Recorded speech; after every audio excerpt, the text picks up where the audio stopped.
को देख करके तो उस्मान गनी कहते हैं ये कब्र दुनिया की मंजिलों में सबसे आखिरी मंजिल है और आखिरत की मंजिलों में सबसे पहली मंजिल है। अगर कब्र के सवालों के जवाब में इंसान पास हो गया तो आगे उसके लिए आसानियां हैं, और अगर कब्र के सवालों के जवाब में फंस गया तो आगे उसके लिए बड़ी मुश्किलों का सामना है। आज हम कब्र को भूल गए, आज हम कब्र की काली कोठरी को भूल गए, आज हम कब्र की शक्तियों को भूल गए, आज हम कब्र की वहशतनाकी को भूल गए, आज हम कब्र के अंदर कीड़े मकोड़ों को भूल गए। कभी बरसात का जब मौसम आए तो कब्रिस्तान के अंदर आकर के देख लेना, मिट्टी का कोई कॉलम खड़ा हो या सीमेंट का कोई कॉलम हो, उस पर आकर के देख लेना बारिश की वजह से जमीन के कीड़े ऊपर आ जाते हैं। कभी उन कीड़ों की तरफ देख लेना, कैसा कैसा कीड़ा जमीन के अंदर है और जिस्म के इंसान का क्या हाल करता होगा। इसलिए मेरे प्यारे मुसलमानों, आज हमारे यहाँ पर लाइट चली जाए, अंधेरा हो जाए, हम डरने लगते हैं।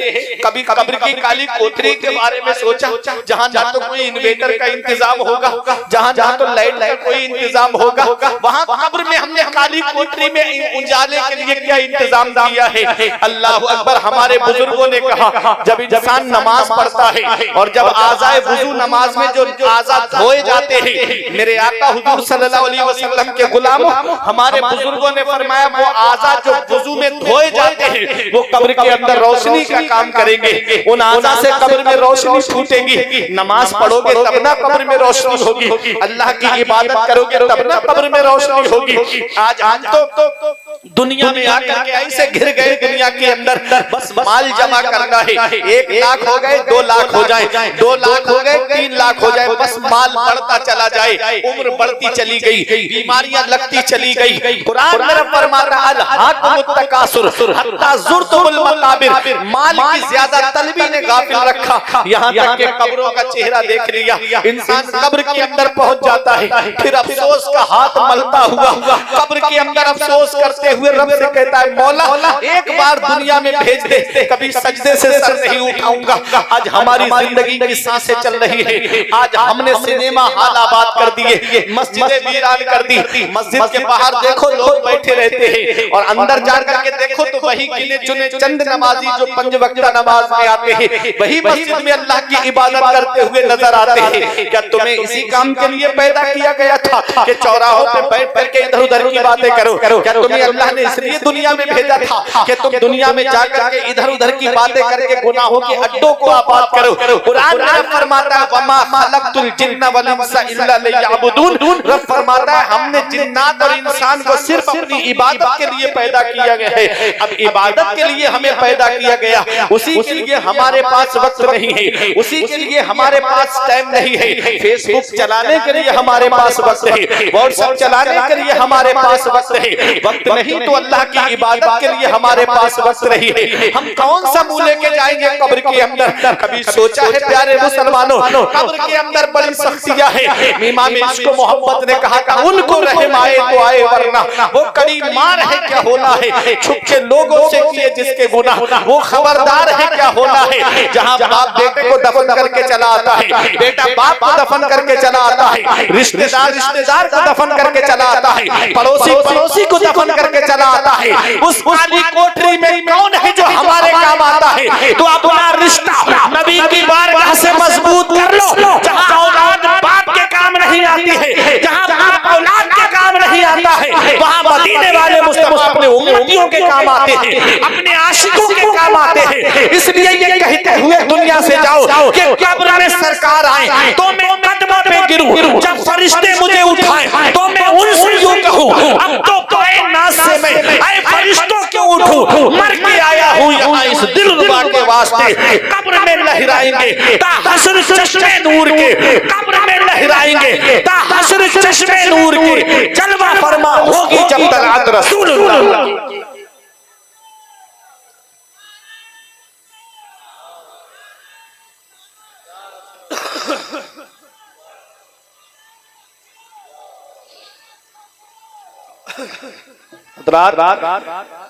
तो अच्छे काम करके दुनिया से जाओ, नेक अमल करके दुनिया से जाओ, अब एक वाक़या बताता हूँ, उसके बाद अपनी तकरीर को मैं खत्म करता हूँ। आओ जरा देखो हालात, वाक़या तवज्जो के साथ मेरी तरफ मुतवज्जे होकर के सुनिएगा। कभी कभी मेरे आका सहाबाए किराम के दरमियान बनी इसराइल के किस्से सुना दिया करते थे।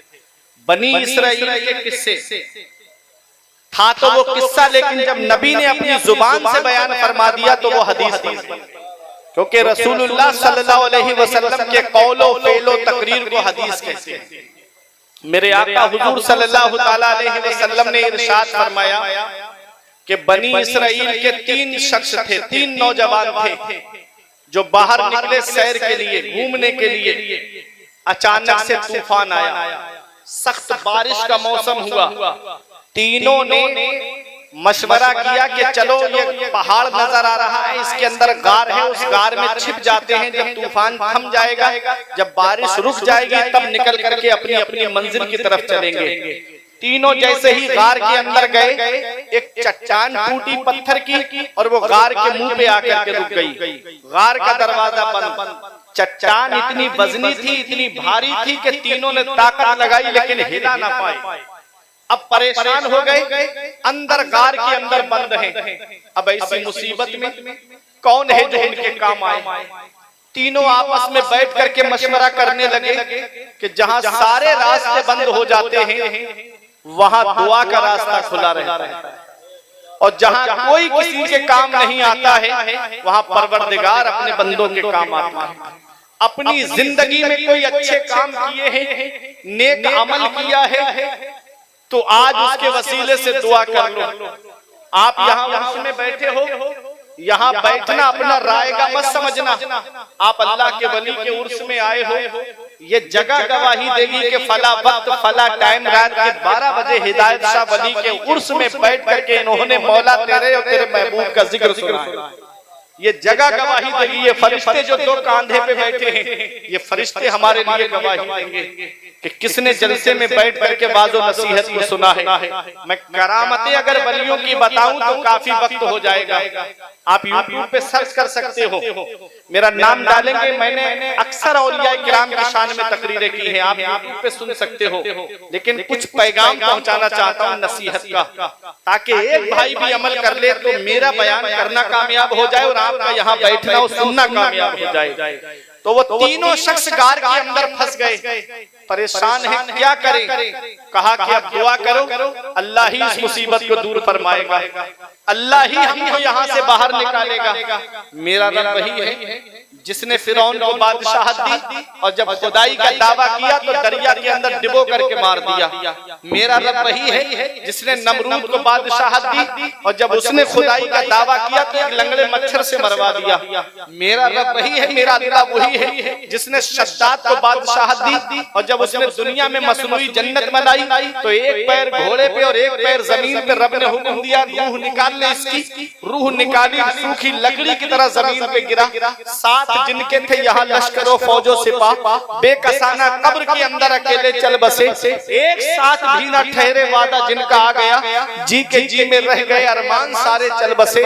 अल्लाह अकबर। मेरा रब वही है जिसने कारून को खजाना दिया और जब मूसा अलैहिस्सलाम ने उससे कहा कि अल्लाह ताला ने ज़कात का हुक्म दिया है, माल रब की बारगाह में खर्च करो, तो एक जुमला बोला था उसने कि अब अल्लाह फकीर हो गया है, अब हमसे माल मांग रहा है, अब अल्लाह गरीब हो गया है, अब हमसे दौलत मांग रहा है। मेरे रब ने खजाने के साथ जमीन के अंदर धसा दिया। मेरा रब वही है जिसने अबू जहल को सरदारी दी और जब उसने उसके महबूब की शान में गुस्ताखी की तो छोटे छोटे बच्चों से मरवा दिया। मेरा रब वही है जिसने यजीद को शख्सी हुकूमत दी और जब वो तख्त पे बैठा और जब उसने आले नबी को शहीद करवाया तो मेरे रब ने उसे दर्द कौलैंज से मार दिया। मेरा रब वही है, कुरान मेरा फरमाता है कुलिल्लाहुम्मा मालिकल मुल्क तुतिल मुल्का मन तशाउ व तंज़िउल मुल्का मिम्मन तशाउ व तुइज़्ज़ु मन तशाउ व तुज़िल्लु मन तशाउ बियदिकल खैर इन्नका अला कुल्लि शैइन कदीर। के सारे बादशाहों का बादशाह अल्लाह है। अल्लाह जिसे चाहता है उसे बादशाह बना देता है और अल्लाह जिससे चाहता है उसे बादशाह छीन लेता है। अल्लाह जिसे चाहता है उसे इज्जतें अता फरमाता है, अल्लाह जिसे चाहता है उसे जलील कर देता है। सब अल्लाह के दस्ते कुदरत में है। और मेरे आका हुजूर सल्लल्लाहु अलैहि वसल्लम के गुलामों, वो तीनों बनी इस्राइल के नौजवान परेशान गार के अंदर कहते हैं अब उस रब की तरफ लौ लगाओ, अब उस रब की बारगाह में लौ लगाओ जहां सारे रास्ते बंद हो जाते हैं, वहां दुआ का रास्ता खुला होता है। दुआ करो तो सही, दुआ मुखुल इबादत, दुआ इबादतों का मग़ज़ है। दुआ से अल्लाह तकदीर बदल देता है, दुआ से अल्लाह उम्रें बढ़ा देता है। दुआ करो तो सही। जब वो दुआ करते हैं, कहा हम लोगों ने जिंदगी में जो नेक अमल किए हैं, हम लोगों ने जिंदगी में जो नेक काम किए हैं, उनके वसीले से दुआ तो मांगो। उनमें का एक नौजवान खड़ा हुआ, कहता है कि ए मेरे परवरदिगार, मेरे दिल का राज तू जानता है, मौला मेरे दिल का हाल तू जानता है। ऐ मेरे परवरदिगार, मैं एक दिन अपनी बकरियां चराने के लिए ले गया, रात ज्यादा हो गई, बकरियां चराते चराते जंगल में मैं दूर निकल गया, वापस आते आते मुझको रात हो गई और काफी रात हो गई। जब मैं अपने घर पे वापस आया तो मेरे माँ बाप सो चुके थे, मेरे माँ बाप सो गए। मैंने अपनी बकरियों का दूध दुहा और दूने के बाद में मैंने अपनी बकरियों का दूध दूने के बाद में मेरी बीवी मुझसे कह रही थी बच्चे भूख से तड़प रहे हैं। मेरी बीवी मुझसे बोली बच्चे भूख से बिलक रहे हैं, वो बच्चों को बहुत ज्यादा भूख लगी है, ये दूध अपने बच्चों को पिला दो।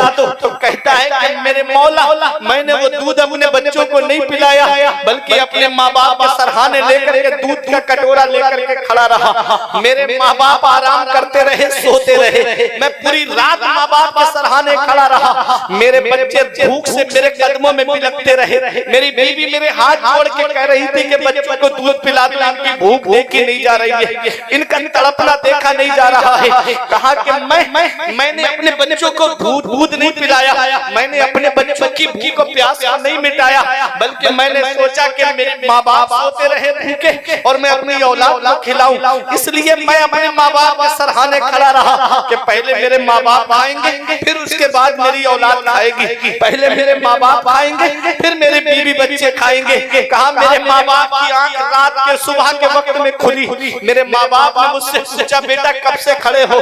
कहा कि हम तो पूरी रात से आपके सराहने खड़े हैं। माँ बाप की आंखें भीग गई। अल्लाह अकबर, कहा बच्चों को दूध पिला दिया? कहा नहीं, पहले मैंने सोचा आप दूध पिएंगे, फिर उसके बाद मैं अपने बीबी बच्चों को पिलाऊंगा। अपने माँ बाप को दूध पिलाया, माँ बाप सिकम शहर हो गए, उनका पेट भर गया, फिर वो आराम से लेट गए, फिर अपने बीबी बच्चों को दूध पिलाया। उसके बाद कहता है मौला ये अमल मैंने सिर्फ तेरी रजा के लिए किया है, मेरे परवरदिगार ये काम मैंने सिर्फ तेरी रजा के लिए किया है। अगर मेरी ये नेकी तेरी बारगाह में कबूल है तो मौला इस पत्थर को हटा दे। अल्लाह अकबर, मेरे आका इरशाद फरमाते हैं कि पत्थर चट्टान जो थी वो थोड़ी सी खिसक गई। अल्लाह अकबर, ये माँ बाप